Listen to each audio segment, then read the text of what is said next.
대통령 권한대행이던 한덕수 전 국무총리가 사퇴와 동시에 사실상 대선 출마를 공식화하자 더불어민주당은 사리사욕을 위해 더 큰 권력을 탐하겠다는 선언이라며 내란 부역과 대선 간보기 과정에서 벌인 온갖 불법에 대한 책임부터 지라고 거세게 비판했습니다. 윤석열 내란을 완전히 진압하고 잔불까지 철저히 밟아 끄는 것입니다. 그 길에 내란 대행 한덕수를 위한 자리는 없습니다. 조국 혁신당은 출마는 꿈도 꾸지 말라며 출마를 선언하면 공직선거법 위반으로 고발하겠다고 경고했습니다. 앞서 총리실은 한 전 총리가 시장 서민식당에 사비로 식자재를 기부했다고 홍보했는데 공직선거법은 출마 예정자의 기부를 금지하고 있습니다. 본인의 대선 출마를 위해 내란 대행 자리마저 내던지겠다고 합니다. 노욕입니다. 반면 한 전 총리와의 후보 단일화를 기대해온 국민의힘은 한 전 총리의 결정을 지지했습니다. 더 큰 책임을 감당하기 위해서 그런 행동을 하셨다고 저는 해석을 합니다. 다만 주어진 시간이 많지는 않습니다. 국민의힘 후보가 확정되는 3일부터 대선 후보 등록 마감 시한인 11일까지 일주일 남짓 동안 단일화를 마쳐야 합니다. 국민의힘 관계자는 홍보물 인쇄 등 실무적인 선거 준비를 고려하면 6일까지 단일화하는 게 좋다고 밝혔습니다. 단일화 방식은 국민 여론조사가 유력합니다. 한 전 총리가 당 소속이 아닌 무소속이어서 당원 투표를 반영하기 어렵기 때문입니다. 가장 큰 변수는 최종 후보의 입장입니다. 넘겨주실 생각이 없는 게 맞으신지. 넘겨주기 위해서 제가 이렇게 밤늦게까지 토론하겠습니까? 경선까진 당내 한덕수 추대론을 의식해 단일화 입장을 밝혔다 해도 최종 후보로 선출된 뒤 촉박한 일정 속에 한 전 총리 측과 협상을 벌이다 단일화가 혼선을 빚을 가능성도 있습니다. MBC 뉴스 지윤수입니다. 한덕수 국무총리는 자신의 사퇴가 국가적 위기를 극복하기 위한 것이라고 말했습니다. 저는 우리가 직면한 위기를 극복하기 위해 제가 할 수 있는 일, 제가 해야 하는 일을 하고자 저의 직을 내려놓기로. 하지만 12.3 비상계엄 직후 한 총리가 내놓은 입장은 위기 상황에 국정 공백이 없어야 한다는 거였습니다. 지금 무엇보다 중요한 것은 국정에 있어 한치의 공백도 있어서는 안 된다는 사실입니다.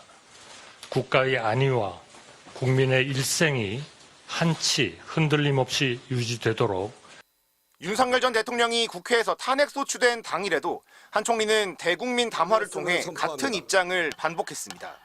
지금 무엇보다 중요한 것은 국정에 있어서 한치의 공백도 있어서는 안 된다는 것입니다. 공무원들에게도 국정 공백이 없도록 책임을 다하라고 요구했습니다. 모든 공직자 여러분께도 간곡히 당부드립니다.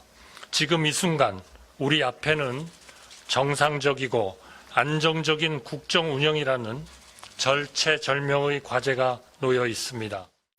그러면서 자신의 마지막 소임은 대통령이 없는 상황에서 국정을 안정시키는 거라고 주장했습니다. 안정된 국정 운영에 만전을 기하겠습니다. 그것이 제 긴 공직 생활의 마지막 소임이자 가장 중대한 임무라고 믿고 있습니다. 국회가 선출한 헌법재판관 3명의 임명을 거부할 때 내세운 것도 자신은 국정 안정에 최선을 다할 뿐 어떤 개인적 욕심도 없다는 거였습니다. 국가의 미래를 위해 판단할 뿐 개인의 거취나 영욕은 하등 중요하지 않다고 진심으로 생각하고 있습니다. 윤 전 대통령이 파면된 날에는 권한대행으로서 차기 대선 관리에 최선을 다하겠다고 말했습니다. 주권자인 국민 여러분의 뜻을 받들어 헌법과 법률에 따라 다음 정부가 차질 없이 출범할 수 있도록 차기 대통령 선거 관리에 최선을 다하겠습니다. 하지만 자신의 말을 정면으로 뒤집고 스스로 대권주자로 뛰겠다며 사임한 오늘. 담화문에는 입장 번복에 대한 어떤 설명도 없었고 질의응답도 받지 않았습니다. 알고 보니 이준범입니다. 국민의힘 일각에서 한덕수 권한대행의 대선 출마를 요구하면서 이른바 한덕수 대망론이 급부상하자 당내에서도 우려가 나오고 있습니다. 국민의힘 조직부총장인 김재섭 의원은 SBS 라디오에 나와 한덕수 차출로는 그동안 우리의 주장을 스스로 부정하는 것이라고 지적했습니다. 민주당이 한덕수 총리를 탄핵할 때에 저희가 굉장히 많이 비판했던 내용이 뭐냐면 중요한 시기에 컨트롤 타워를 탄핵하면 어떡하냐, 자리를 비우게 하면 어떡하냐라고 이야기했던 게 국민의힘인데 갑자기 그 중요한 컨트롤 타워를 후보로 내세우자고 하는 것은 사실 논리적 모순이 있는 것이죠. 김 의원은 또 대통령 선거 관리에 가장 중책을 맡은 분이 특정 진영 후보로 거론되는 것 자체가 공정성을 해칠 수 있고 국민의힘이 윤 전 대통령에 이어 또 한 번 이른바 용병으로 대선을 치르는 것도 옳지 않다고 강조했습니다. 앞서 같은 당 조경태 의원도 한대행에 대한 내란 혐의 수사가 끝나지 않았다. 내란 피의자인 대통령의 총리로서 역할을 한 것 아니냐며 이해되지 않는다는 반응을 보였습니다. 이 같은 논란은 한대행이 대선 출마 여부를 정확히 밝히지 않고 모호한 태도를 취하면서 더 확산되는 양상도 나타나고 있습니다. 2017년 박근혜 탄핵 정국에서 황교안 당시 권한대행이 대선 불출마 입장을 명확히 밝혔던 것과는 대비됩니다. 오히려 한대행은 출마 가능성을 묻는 일부 언론의 질문에 그런 일이 있으면 알려드리겠다고 답해 출마 가능성을 배제하지 않고 있음을 시사하기까지 했습니다.